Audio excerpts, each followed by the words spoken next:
Ring Raps reports. So yesterday it broke on the one and only 𝗙𝗢𝗟𝗢𝗪 show.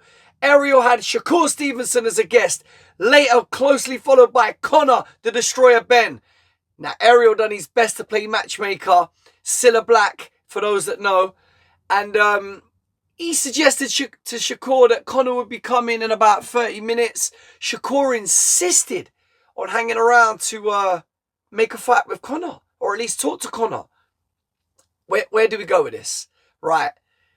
Conor and Shakur have been cordial for a while. Back in January, when Shakur was in the UK, he'd been shopping in Selfridges in London with Conor. And I remember asking Conor directly if Shakur and him could ever mix it up. At the time, he was like, most probably not, because, you know, he said Shakur's cool, but just, you know, the weight classes were just too different. And it made sense at the time to say that, but he didn't rule it out. He was like, but you never know in boxing, which you never know in boxing. He was like, look, if they say to Shakur, we'll pay you amount, then who knows? So they went back and forth. It was very respectful. It was so funny. At one point, Conor called out Shakur and said, look, man, you're coming on here like with your shades on and actually don't want to look me in the eye. Shakur goes, excuse me, brother. And took his glasses off. At which point, Ariel was cracking up. Conor was bemused himself. He done a little impression like, you know, like Shakur speaking so eloquently. And on that note, Shakur was so respectful to Conor and vice versa. Even though Conor was like, look, I'll show you a pair of these, grabbing his proverbial cajones. And Shakur was like, yo, man, like, I can't learn that from you if I watch you, man. Like, I can't learn that from Conor Benn. And Conor was kind of saying he was boring, etc., etc. But then he would rewind that back and say, look, all jokes and games aside, the Cepeda fight was good. They said it had to be at 147. Well, Shakur said it had to be at 147. It would have to be at 147. I mean, Conor, for those that have forgotten, over the last 2 years or so, is a 147 fighter. Well, he's supposed to be. He, while he couldn't fight in the UK, he was cutting his cloth in America at, I believe it was 155 catchweights. When I was out there in Orlando, when he fought Orozco, who ironically later popped dirty himself as well, by the way. Yeah, it was 155 catchweight. But yeah, they have to fight at 147. Conor's got the looming rematch with Eubank Jr. meant to be at 160. There's supposedly some shuffling behind the scenes on that now. Eubank team allegedly don't want to commit to the 160 that the rematch stipulated. So they were pondering like the idea of Shakur jumping in to meet Conor in November, December in the UK. There was a little bit of kind of jousting and popping up the chest of like, you know, what would you be pay-per-view? Would you really be like, you know, a superstar at the box office? And Shakur was like, yo, man, why are you downplaying the fight?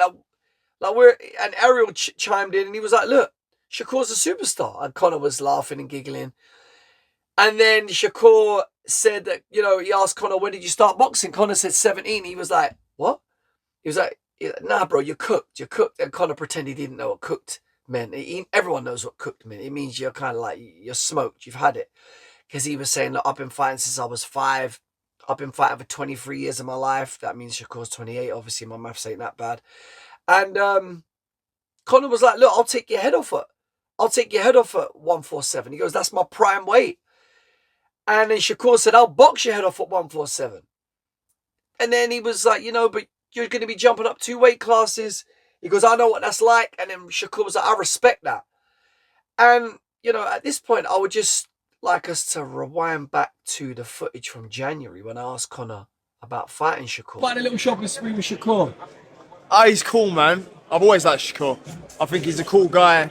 I think he's a cool guy, man. Too small to be any opponent in the future. Yeah, no, I didn't look at him like that. But listen, who knows? Do you know what I mean? Boxing's a mad game, and the way boxing's moving, it's mental at the minute. So who knows? I'm sure if they went to Shakur, listen, we'll give you 10 million to fight Conor, well, you're going to say yes, aren't you? You're right. Anyway, it's an exciting matchup. It's what Ariel and Conor discussed in Conor's segment of the interview when Shakur left, because he came back in. He described it as a sexy fight. Conor was kind of airing his misgivings or frustrations about making such a fight, not because he didn't want to give the fans what they want, but he was stuck in two mindsets of, one, trying to get his career back on track, you know? Like, he fought the legacy fight after the UK ban was lifted on him to fight here, to fight Chris, you know, for the family legacy names and to try and win one back. And that was always a 2-fight rematch clause deal. But, you know, he made no bones about wanting to get back on track against Barrios or Pacquiao or someone else. And then Shakur was like, look, I'll fight you at 147. So Ariel kind of proposed that these were the fights that people would remember him for. And in a weird way, it's true. Being a world champion is important, but Miguel Cotto, who Conor said when he spoke to him, remember Conor's fluent in Spanish, he spoke to Cotto and Cotto was like, look, man, when it comes to the crunch and it's just you and your family and you're trying to pay the bills, he went, you need the legacy fights, you need the mega fights.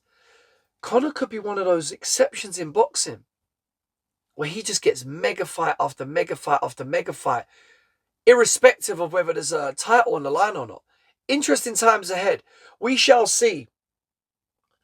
Weirdly, I think the rematch with Eubank bodes better for Conor. I think age will catch up with Chris. I think Conor was one punch short of really hurting Chris. And he hurt Chris anyway. Chris did amazing for a guy who drained himself at that age. But bearing in mind, Conor had a load of ring rust as well. They were both kind of sub-level. But Chris being the bigger guy with more experience at the weight served him well. But if you recall watching the fight back, Conor, and Nigel said it in the post-fight presser when I was there, he was winging his shots and Conor was really just snatching on the hooks. He was trying to take Chris's head off. And if he hadn't have tried so hard, who knows? I don't really remember Conor putting more than 2 punches together that connected. Now, he still hurt Chris at least twice. And they were both knackered from round 9 onwards. But Conor hurt Chris early in the fight and later in the fight.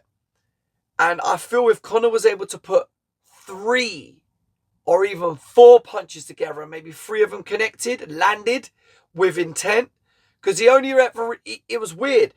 Early he was catching him with the over right, which was a trick because you'd expect to come in with the hooks, but later on it was the left hook that was catching him up, but he wasn't able to. He was trying to follow up with the right hook. It should have been left hook, right uppercut, or left hook, straight right, a short right, you know. But Conor was just so emotionally involved. He wanted to just take his head off. And he was winging and swinging and hooking just a bit too aggressively, a bit too eager to get the KO, to get the devastating victory. So I actually think Team Eubank know that 160 don't bode well for them, because I think they're doing the maths and they're thinking, right, Conor isn't a 160 fighter, but his conditioning will be better this time around because he would have been acclimatized to walking around, as he said on Ariel Show, at 157. On the flip side of that, if he has to come down to fight Shakur, he's only got to lose 10 pounds. Yeah, Shakur was sizing him up. Look, I'm 5'7" on a good day. Shakur is about my size. I walk around at 147. Wet. Shakur ain't bigger than me in real life. I've seen Shakur. He might have bulked up a little bit now, but he's a lot younger than me. But I've been around Shakur. And Conor is bulkier than me, but he's only a tiny bit taller than me. So I think people get miffed when they see people on TV. Like, Rolly's my size. Standardly my size. Haney and Ryan are taller and framier.